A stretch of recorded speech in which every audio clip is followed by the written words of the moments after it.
Assalamualaikum warahmatullahi wabarakatuh. Saya adalah Nabi Allah Isa alaihi salam. Saya merupakan salah satu dari 25 nabi dan rasul yang wajib diimani oleh umat Islam. Salah satu kisahki yang paling terkenal ialah peristiwa kelahiranku. Aku dilahirkan dari rahim seorang perempuan yang suci bernama Maryam. Kelahiranku merupakan bentuk kuasa Allah Subhanahu wa Ta'ala karena ibundaku belum pernah menikah. Aku merupakan putra dari Maryam. Kelahiranku sangat sulit dipercaya dan dibenarkan oleh orang-orang yang hanya percaya pada ketentuan-ketentuan hukum alam. Namun bagi orang-orang yang beriman, aku dilahirkan dengan kebesaran Allah yang maha berkehendak. Maryam adalah seorang wanita solehah yang mengabdikan dirinya kepada Allah. Sehari-hari ibundaku Maryam mengisi waktunya hanya beribadah dan menyembah kepada Allah di sebuah mihrab Baitul Maqdis. Ibunda Maryam selama beribadah di dalam mihrab tidak pernah bertemu dengan seorang lelaki pun kecuali Nabi Zakaria, yang memelihara dan menjaganya sejak kecil. Pada suatu hari, ibundaku didatangi oleh malaikat Jibril yang menyamar dalam wujud seorang manusia.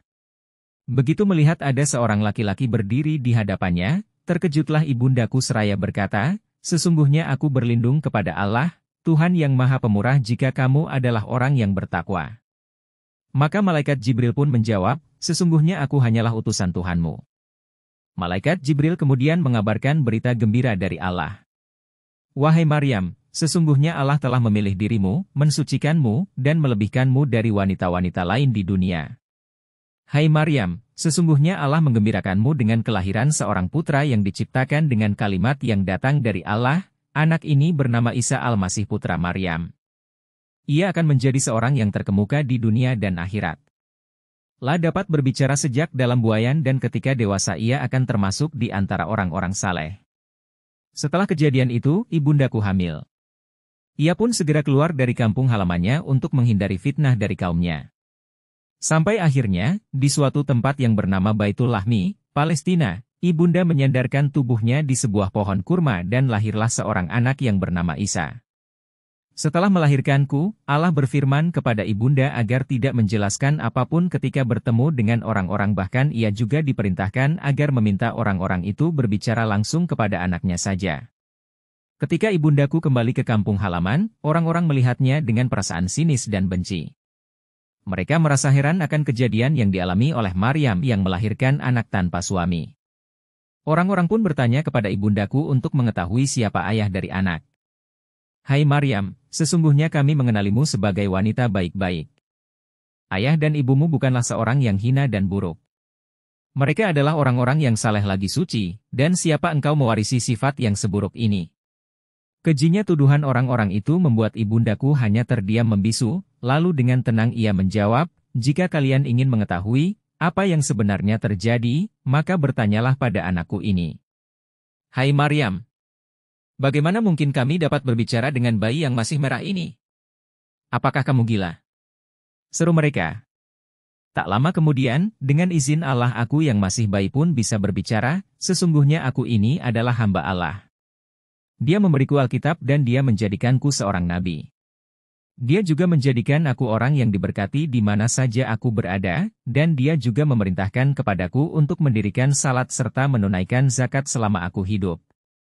Serta berbakti kepada ibuku dan dia tidak menjadikan aku orang yang sombong lagi celaka." Terkejutlah semua orang yang hadir menyaksikan kejadian itu.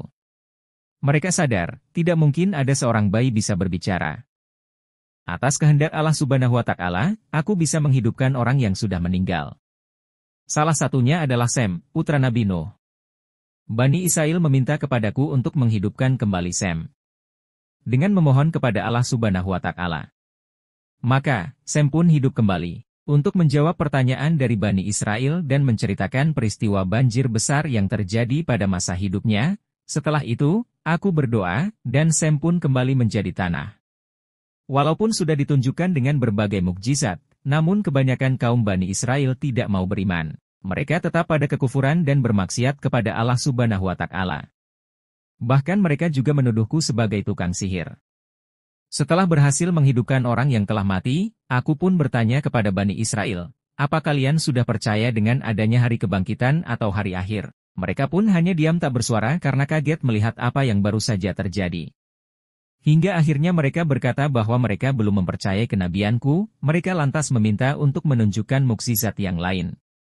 Aku pun menanyakan apa yang mereka minta. Salah seorang kemudian berkata perlihatkan kepada kami cara membuat burung dari tanah liat. Lalu hidupkanlah burung itu, aku kembali berdoa dan memohon kepada Allah Subhanahu wa Ta'ala. Beberapa menit kemudian aku mengambil tanah liat dan membentuknya menjadi seekor burung, lalu meniup burung tersebut. Dan terjadilah keajaiban, dengan izin Allah burung itu hidup dan bebas terbang di alam luas. Meski telah ditunjukkan kepada mereka bahwa setiap makhluk hidup mempunyai ruh, namun mereka belum mempercayainya. Bahkan mereka menganggap itu hanyalah sihir belaka. Meskipun sudah ditunjukkan mukjizat demi mukjizat, namun tetap saja banyak orang yang tidak mau beriman, bahkan mereka merasa terancam dengan keberadaanku sebagai seorang nabi sehingga mereka mencari cara untuk mencelakanku. Mereka kemudian menemui Kaisar Romawi dan membuat fitnah bahwa aku melakukan pemberontakan. Kaisar Romawi segera memerintahkan pasukannya untuk menangkapku. Bersama kaum Hawariyun, pengikutku yang setia berpindah-pindah tempat, melarikan diri dari pasukan Romawi. Namun ada seorang pengikut, yang bernama Yudas tergoda oleh iming-iming hadiah, membocorkan tempat persembunyian kami. Merasa terdesak dan aku pun berdoa memohon pertolongan kepada Allah. Maka Allah pun kemudian mengangkatku ke sisinya, dan menjadikan rupa Yudas sama sepertiku.